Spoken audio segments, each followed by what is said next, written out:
सभी झारखंड वासियों को जोहार। आज हम बात करने वाले झारखंड के ऐसे संसदीय क्षेत्र के बारे में, ऐसे निर्वाचन क्षेत्र के बारे में जहां से आज तक उस क्षेत्र का लोकल उम्मीदवार या फिर उस क्षेत्र का मूलवासी उस क्षेत्र का प्रतिनिधित्व नहीं किया है, उस क्षेत्र का सांसद नहीं बना है। उस क्षेत्र में हमेशा बाहरियों का कब्जा रहा है, बाहरियों का दबदबा रहा है, बाहरियों का हमेशा प्रतिनिधित्व रहा है। सवाल था कौन बनेगा करोड़पति में कि देश का ऐसा कौन सा संसदीय क्षेत्र है कि उस क्षेत्र में आज तक कोई लोकल उम्मीदवार उस क्षेत्र का सांसद नहीं बना है। सवाल लाखों का था या करोड़ों का, वो मायने नहीं रखता है, लेकिन सवाल झारखंड की अस्मिता का था, झारखंड की लोक राज का था, झारखंड के जो यहाँ की व्यवस्था का था। वो क्षेत्र है चतरा। चतरा में ऐसा संसदीय क्षेत्र जहां से आज तक कोई 62 सालों के दरमियान उस क्षेत्र का लोकल उम्मीदवार उस क्षेत्र का प्रतिनिधित्व नहीं किया, उस क्षेत्र से सांसद नहीं है। सवाल है कि झारखंड में ऐसा संसदीय क्षेत्र जहां से आज तक कोई लोकल उम्मीदवार नहीं बना है, लोकल कोई प्रतिनिधित्व नहीं किया है, क्या झारखंड आज ऐसी स्थिति से गुजर रहा है? झारखंड के कई ऐसे संसदीय क्षेत्र है कि आज भी उस संसदीय क्षेत्र में बाहरी लोग का प्रतिनिधित्व रहा है, चाहे वह पलामू रहो, चाहे फिर धनबाद रहे, चाहे तो यहाँ कोडरमा रहे या फिर हजारीबाग रहे। ऐसे तमाम कई संसदीय क्षेत्र है जिस क्षेत्र से बाहरी उम्मीदवारों का दबदबा है। लेकिन मायने ये नहीं रखता है, मायने ये रखता है कि 62 सालों के दरमियान आने की आज़ादी के से आज तक 62 सालों के दरमियान उस क्षेत्र के प्रतिनिधित्व कोई बाहरी कर रहा है। तो इस क्षेत्र सवाल तो यहाँ बनता है। सवाल ये नहीं है कि हमें गौरव हो रहा है कि ये सवाल कौन बनेगा करोड़पति में पूछा गया। हमें उस सवाल से हमें शर्मसार हो जाना चाहिए कि उस क्षेत्र में आज तक कोई ऐसा नेता पैदा नहीं हुआ है, उस क्षेत्र का कोई ऐसा व्यक्तित्व पैदा नहीं हुआ जिसके अंदर ये कुव्वत हो, ये जज्बा हो कि उस क्षेत्र का प्रतिनिधित्व कर सके। मैं झारखंड के तमाम पार्टियां चाहे या फिर देश के तमाम पार्टियों से भी एक कहना चाहता हूं कि ऐसा प्रतिनिधित्व क्या क्या मायने रखता है कि जिस क्षेत्र से कोई उसका भौगोलिक स्थिति के बारे में, उस क्षेत्र का इतिहास किसी को नहीं पता है, उस क्षेत्र का संसदीय क्षेत्र आप उसको सौंप देते हैं, इसका मतलब मायने क्या है? आज झारखंड के कई तमाम ऐसे संसदीय क्षेत्र है कि जिस क्षेत्र में आज उस क्षेत्र का उसको का तक नहीं पता है, उस क्षेत्र का प्रतिनिधित्व कर रहा है, चाहे पलामू हो, चाहे धनबाद हो, चाहे हजारीबाग हो, चाहे कोडरमा हो। ऐसा तमाम संसदीय क्षेत्र है, चाहे गोड्डा भी हो, निशिकांत दुबे हो, चाहे जयंत सिन्हा हो, चाहे पीएन सिंह हो, चाहे अन्नपूर्णा देवी हो, चाहे सुनील सिंह हो चतरा के। आज चतरा से सुनील सिंह है वर्तमान में, लेकिन चतरा से ऐसे कई स्थितियों के बारे में, कई ऐसे आज इतिहास बताता है कि उस क्षेत्र का कोई प्रतिनिधित्व आज लोकल उम्मीदवार नहीं कर रहा है। झारखंड आज जिस लड़ाई के लिए सड़कों पर है, उस सड़कों का आज न कहीं वो लड़ाइयाँ जायज है। जायज इसलिए क्योंकि झारखंड में जिस भौगोलिक स्थिति में, जिस संस्कृति, जिस कल्चर से आता है, उस कल्चर के में से उपजे हुए लोग उस क्षेत्र का प्रतिनिधित्व नहीं करेंगे तो आखिर कौन करेंगे? हम बात करने वाले हैं कि जिस मिट्टी से, जो मिट्टी बिरसा को जन्म दे सकती है, जो मिट्टी सिद्धू कान्हू को जन्म दे सकती है, जो मिट्टी तिलका मांझी को जन्म दे सकती है, जो मिट्टी यहाँ के फूलो जहानों को जन्म दे सकती है, तो ऐसा आज वो मिट्टी एक लोकल उम्मीदवार को पैदा क्यों नहीं कर सकती है? मिट्टियाँ क्या ये झारखंड की मिट्टी वो काबिल नहीं है कि वो एक नेता पैदा करने के लिए, एक सांसद पैदा करने के लिए, लोकल उम्मीदवार को पैदा कर सके?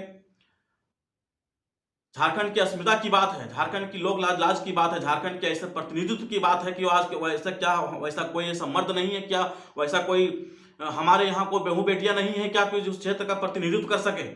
बात यहाँ की आज आज़ादी के 62 सालों के दरमियान भी वैसा उस क्षेत्र से कोई प्रतिनिधित्व नहीं किया है। उस क्षेत्र का आज हम पूरा इतिहास 1957 से लेकर 2019 तक लोकसभा चुनाव को आज हम पूरा बायोडाटा निकालें कि उस क्षेत्र के आखिर प्रतिनिधित्व कौन किया है। उस क्षेत्र का प्रतिनिधित्व अगर देखा जाए तो उस क्षेत्र का 1957 की बात है तो रामगढ़ की राजघराने की जो विजया लक्ष्मी थी, उस प्रथम जो 1957 की जो लोकसभा चुनाव थी, उस चुनाव में सबसे पहले रामगढ़ राजघराने की जो महारानी थी विजया रानी, उस सबसे पहले उस चुनाव जीती थी चतरा क्षेत्र से। उसके बाद 1962 का चुनाव आया, लोकसभा चुनाव, तो उसके बाद भी उसी को सीट दिया गया विजया रानी को। तीसरा लोकसभा चुनाव हुआ 1967 में, उसके बाद निर्दलीय चुनाव जीत जाती है विजय लक्ष्मी जो रामगढ़ राजघराने की रानी थी। बात आता है चौथी लोकसभा चुनाव के बारे में, 1971 के बारे में, तो उसके बाद उन्हें कांग्रेस से टिकट दिया था शंकर दयाल शर्मा जो औरंगाबाद बिहार के रहने वाले थे। उनका प्रतिनिधित्व रहा 5 साल। उसके बाद 5वीं लोकसभा का चुनाव आता है और उसका 5वीं लोकसभा चुनाव के बाद जनता पार्टी से वह चुनाव सुखदेव प्रसाद जो बिहार के जहानाबाद के रहने वाले थे वो चुनाव जीतते हैं और चतरा जिले का प्रतिनिधित्व करते हैं।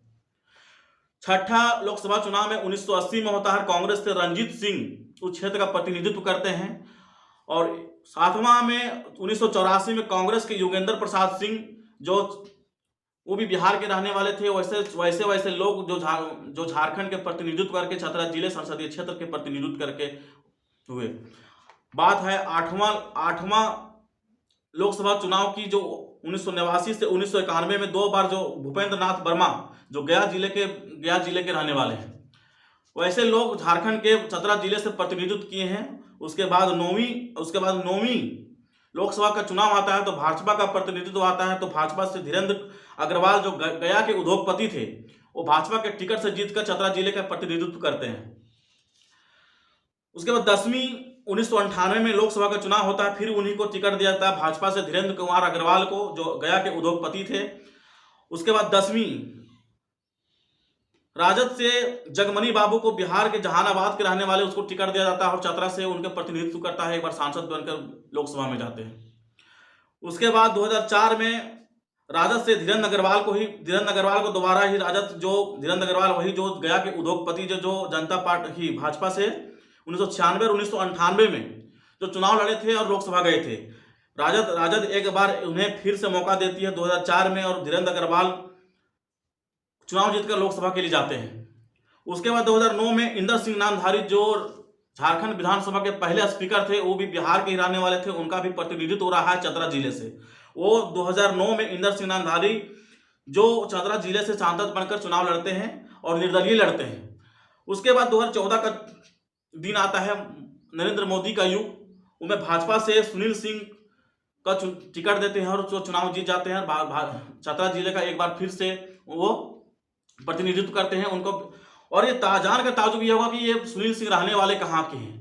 सुनील सिंह रहने वाले हैं जम्मू कश्मीर के जन्मे सुनील सिंह, और चतरा जिले का प्रतिनिधित्व कर रहे हैं। उसके बाद 2019 का लोकसभा चुनाव आया, उसके बाद दोबारा भाजपा उन्हें टिकट देती है चतरा से, और दोबारा वो सांसद बनकर, हमारे वर्तमान में जो सांसद है सुनील सिंह चतरा से, वो चतरा का प्रतिनिधित्व करके लोकसभा गए हैं और ये जम्मू कश्मीर के रहने वाले हैं। हमें संवैधानिक बात यह सिखाती है कि कोई भी हमारे राज्य में, कहीं भी देश में, कहीं भी लोकसभा का चुनाव लड़ सकता है, कहीं भी जाकर रह बस सकता है। लेकिन हम संवैधानिक दायरों में रहकर क्या नैतिकता भूल जाएंगे? क्या नैतिकता के ये भूल जाएंगे कि हमारे जो जिस क्षेत्र से वहाँ आए हैं, उनके क्षेत्र का कल्चर क्या है, उस क्षेत्र का रहन सहन क्या है, उस क्षेत्र का आखिर जरूरतें क्या है, उस क्षेत्र का कोई लोकल प्रतिनिधि क्यों है, उस क्षेत्र का कोई मूलवासी प्रतिनिधित्व कर सकता है, क्या नहीं कर सकता है। सवाल तो यह है। हर बात को, हर चीज में संवैधानिक मूल्यों को हमें उसको लोकार्पण नहीं करना चाहिए। कोई चीज नैतिकता भी होती है, क्योंकि नैतिकता इस माने को रखता है कि आखिर जिस क्षेत्र में, जिस संसदीय क्षेत्र में, जिस निर्वाचन क्षेत्र में आते हैं, तो उस क्षेत्र का कोई लोकल उम्मीदवार, लोकल लोग हैं कि उस क्षेत्र के काबिल हैं या नहीं, उस बात को मायने रखता है। झारखंड जिस दौर से गुजर रहा है, झारखंड जिस हालत से गुजर रहा है, तमाम झारखंड के ऐसे संसदीय क्षेत्र है जहां से बाहरियों उम्मीदवारों का कब्जा है। उन्हें थोपा हुआ प्रतिनिधित्व सिर्फ झारखंड को थोप देते हैं और लगता है कि उन्हें आज तक उन्हें कोई प्रतिनिधित्व मिला ही नहीं है इन पार्टियों को, चाहे बीजेपी रहो, चाहे कांग्रेस रहे, चाहे फिर अन्य पार्टियां रहे। उन्हें ये लगता है कि झारखंड सिर्फ यूज करने के लिए, झारखंड यहाँ के खनिज संपदा, झारखंड के जितने भी यहाँ के आदिवासी मूलवासी सिर्फ बोका हैं। उन्हें ये नहीं लगता है कि झारखंड के उनके हालातों पर, उनके बीच में उपजे हुए नेता, उनकी संस्कृति के जानने वाला, उनके यहाँ के अस्मिता को समझने वाला कोई नेता ही चाहिए। अब बताइए ना कि यूपी, बिहार और जम्मू कश्मीर से लाकर आपको नेता को थोप दिया जाता है, तो उस नेता को आपको क्या उम्मीद कर सकते हैं कि उस क्षेत्र के बारे में, विकास के बारे में, उस क्षेत्र के उम्मीदवारों के बारे में, उस क्षेत्र के जरूरतों के बारे में उस सदन में बात रखे। आखिर आज गोड्डा के सांसद निशिकांत दुबे से क्या गोड्डा के बारे में कोई अपेक्षा कर सकते हैं कि वहां के लोग रहन सहन के बारे में क्या सोचते हैं, क्या नहीं सोच सकते हैं?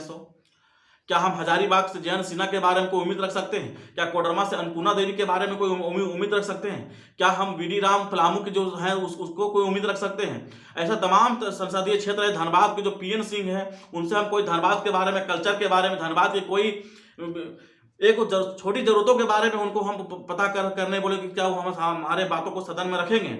सवाल ये नहीं है कि हम उन संसदीयों को क्षेत्र के हम बांटने का प्रयास कर रहे हैं। बात यह है कि आज 62 सालों के दरमियान क्या वैसे कोई राजनीतिक पार्टियों को कोई ऐसा व्यक्ति नहीं मिला, कोई ऐसा उम्मीदवार नहीं मिला कि उस क्षेत्र के कोई प्रतिनिधित्व कर सके।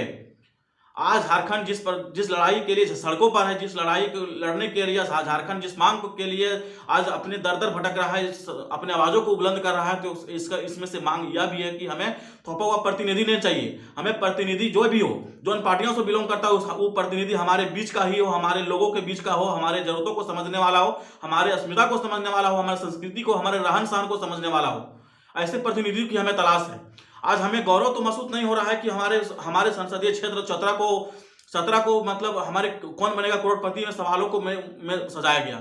सवाल ये मायने नहीं रखता है कि कितने का सवाल था, लाखों या करोड़ों का सवाल था, ये मायने रखता है कि कौन जीता कौन हारा, उस सवालों का जवाब देकर। लेकिन बात यह है कि जिस संसदीय क्षेत्र के बारे में जिक्र हो रही है, चतरा के बारे में, उस चतरा के बारे में कोई लोकल उम्मीदवार 62 सालों के दरमियान था या नहीं थे। आज आज़ादी को आज लेकर 62 साल हो गया, लेकिन उस क्षेत्र का कोई लोकल उम्मीदवार इन राजनीतिक पार्टियों को नहीं मिला है। इस बात को समझने की जरूरत है। हालांकि इस बात को मैं इसलिए कह रहा हूं कि कोई संवैधानिक बातों को लेकर मूल्यांकन करते हैं कि हाँ, कोई देश का कोई भी नागरिक कहीं भी जाकर चुनाव लड़ सकता है, कोई भी संसदीय क्षेत्र से, कोई भी विधानसभा क्षेत्र से लड़ सकता है। लेकिन बात हमेशा संवैधानिक बातों को मूल्यांकन हम हर चीज में नहीं कर सकते हैं। उस मूल्यांकन के लिए हमें कोई नैतिकता भी, कोई नाम की कोई चीज होता है कि कोई नैतिकता। अरे भाई, झारखंड के कौन ऐसा हम अगर बात नैतिकता की आती है, बात संवैधानिक बात की आती है, तो झारखंड का कोई ऐसा व्यक्ति बताइए कि जो जाकर जम्मू कश्मीर में चुनाव लड़ा हो, जाकर यूपी में चुनाव लड़ा हो, कोई जाकर बिहार में चुनाव लड़ा हो, कोई जाकर उड़ीसा में चुनाव लड़ा हो, कोई जाकर बंगाल में लड़ा हो। कोई ऐसा प्रतिनिधित्व है बताइए? या कोई संविधान क्या बताता है कि सिर्फ जम्मू कश्मीर और यूपी बिहार और बंगाल वालों को ही मतलब झारखंड में चुनाव लड़ने के लिए संवैधानिक पद दिलाता है, या फिर झारखंड वालों को भी दिलाता है? हमारे क्या बताइए, क्या आपको पता है कि आप झारखंड से बाहर राज्यों में जाकर कोई आपका एक आदमी, आपका नेता, कोई मुखिया तक बना हो? इस बात की समझने की जरूरत है। आज झारखंड जिस लड़ाई की लड़ रहा है, उसे आगे बढ़ाने की जरूरत है। हमें संवैधानिक मूल्यों की समझने की जरूरत है, लेकिन नैतिकता की नाम की कोई चीज होती है, उस बात को समझने की जरूरत है। आज 62 सालों के दरमियान क्या लगता है कि चतरा में कोई ऐसा नेता नहीं है? ये फूलो झानो की धरती है, ये बिरसा मुंडा की धरती है, तिलका मांझी की धरती है, सिद्धू कानू की धरती है। यहाँ हमारे से कई स्वतंत्रता सेनानियों ने, कई झारखंड के कई से स्वतंत्रता सेनानी हुए कि झारखंड में प्रतिनिधित्व करके अंग्रेजों को दांत खट्टे करके यहाँ के तमाम जो सामंती पदों को उसको विनाश कर यहाँ झारखंड की मिट्टी को आज सोना बनाया है। उस सोना बनाने के लिए कोई बाहरी आकर यहाँ को लूटने के लिए नहीं, इस संजोए हुए धरती को संवारने के लिए लोग अपने जज्बातों को बुलंद करने के लिए लोकल उम्मीदवारों की जरूरत होती है। हालांकि आज इस एपिसोड में इतना ही। बाकी मेरा आवाज़ कैसा लगा हो, बातों को कैसा लगा हो, इस बात को अगर मेरा बातों को समझ आए तो वीडियो को लाइक शेयर कमेंट जरूर करें। हालांकि मैं ये वीडियो लाइक कमेंट शेयर के लिए नहीं बनाया हूं, बस आपकी एक जानकारी के लिए बनाया हूं कि 62 सालों के दरमियान में आपका कोई संसदीय क्षेत्र है जहां से कोई लोकल उम्मीदवार नहीं जीता है। बाकी जोहार रहेगा। जय झारखंड, जोहार झारखंड।